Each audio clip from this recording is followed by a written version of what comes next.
We have a YouTube live question from Sharon. Ajahn, hi. We're here with our friends. Kindly share some Dhamma advice. Thanks. Well, what advice you want me to give? Dhamma is the truth. The Dhamma will teach you to see things as they are, as not what you think they are. If you don't have Dhamma, you will look at things in the wrong perspective. You will usually see things that is impermanent as permanent. You will see things that is bad for you as good for you. You will see things that doesn't belong to you as belonging to you. So the Buddha said everything in this world that you see, that you come into contact with, they are all impermanent. They don't last forever. Whatever you get, sooner or later, either you or the thing that you get will have to separate. We have to go separate ways. So it's better if you go after this thing that is impermanent. When you lose them, then you get hurt mentally. You get heartbroken. You get sorrow. You get sadness from losing the things that you have. But if you don't have anything, then you have nothing to lose, nothing to hurt you. So the Buddha said, if it's possible, don't have anything. Try to live with nothing. Live like a beggar. The Buddha teaches the monk to live like beggars. Only live from day to day. Every day the monk goes out to the village and collect food. And after he finished his meal, whatever food he had left, he give it away.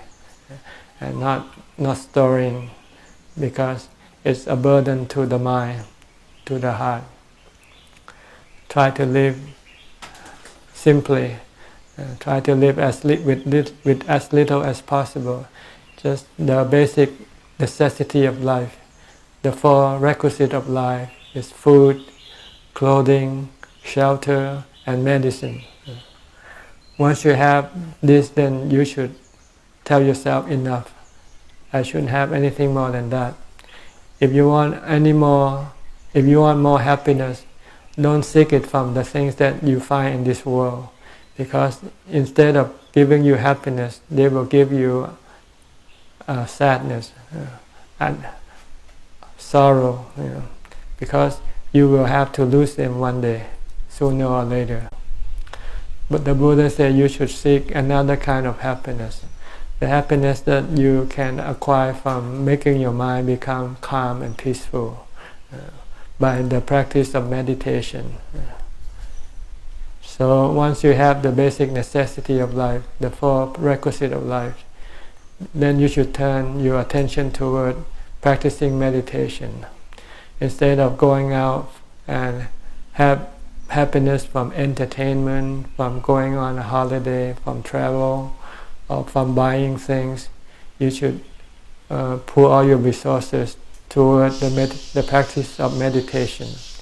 Because if you succeed in the practice of meditation, you'll find a better kind of happiness, and the kind of happiness that is permanent, that you can always have anytime you want it.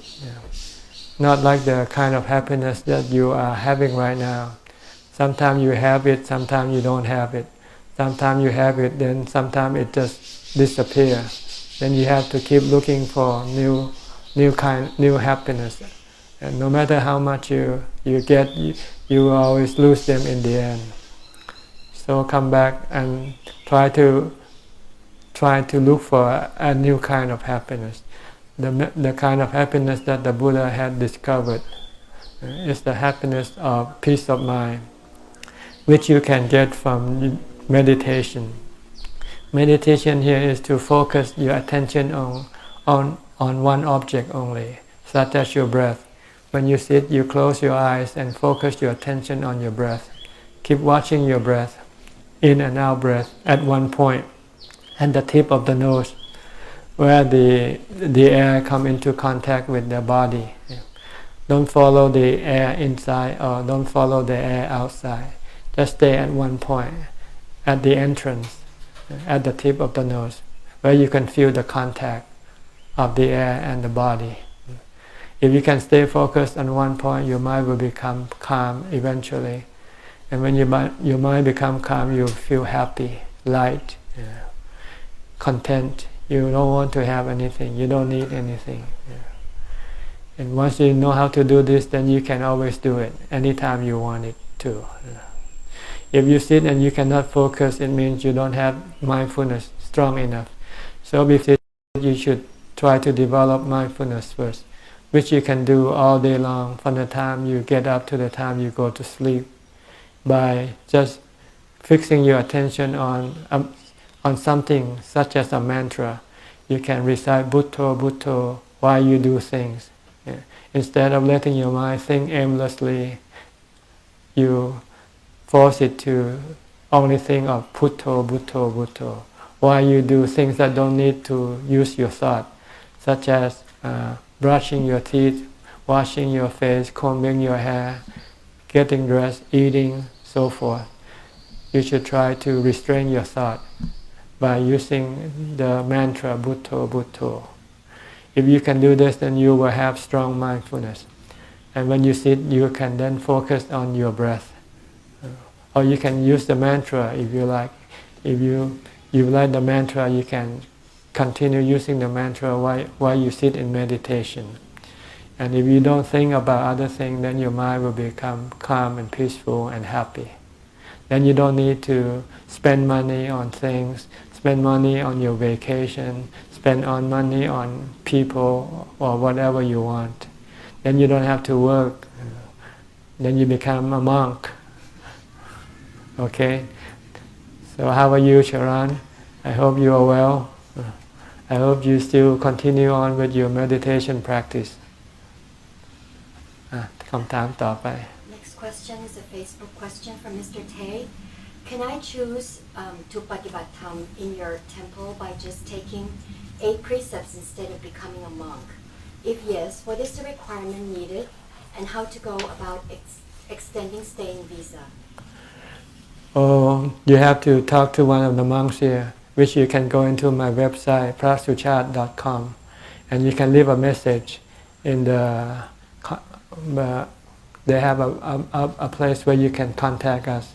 Just send in a message and then the monk will reply and give you all the info that you want to know.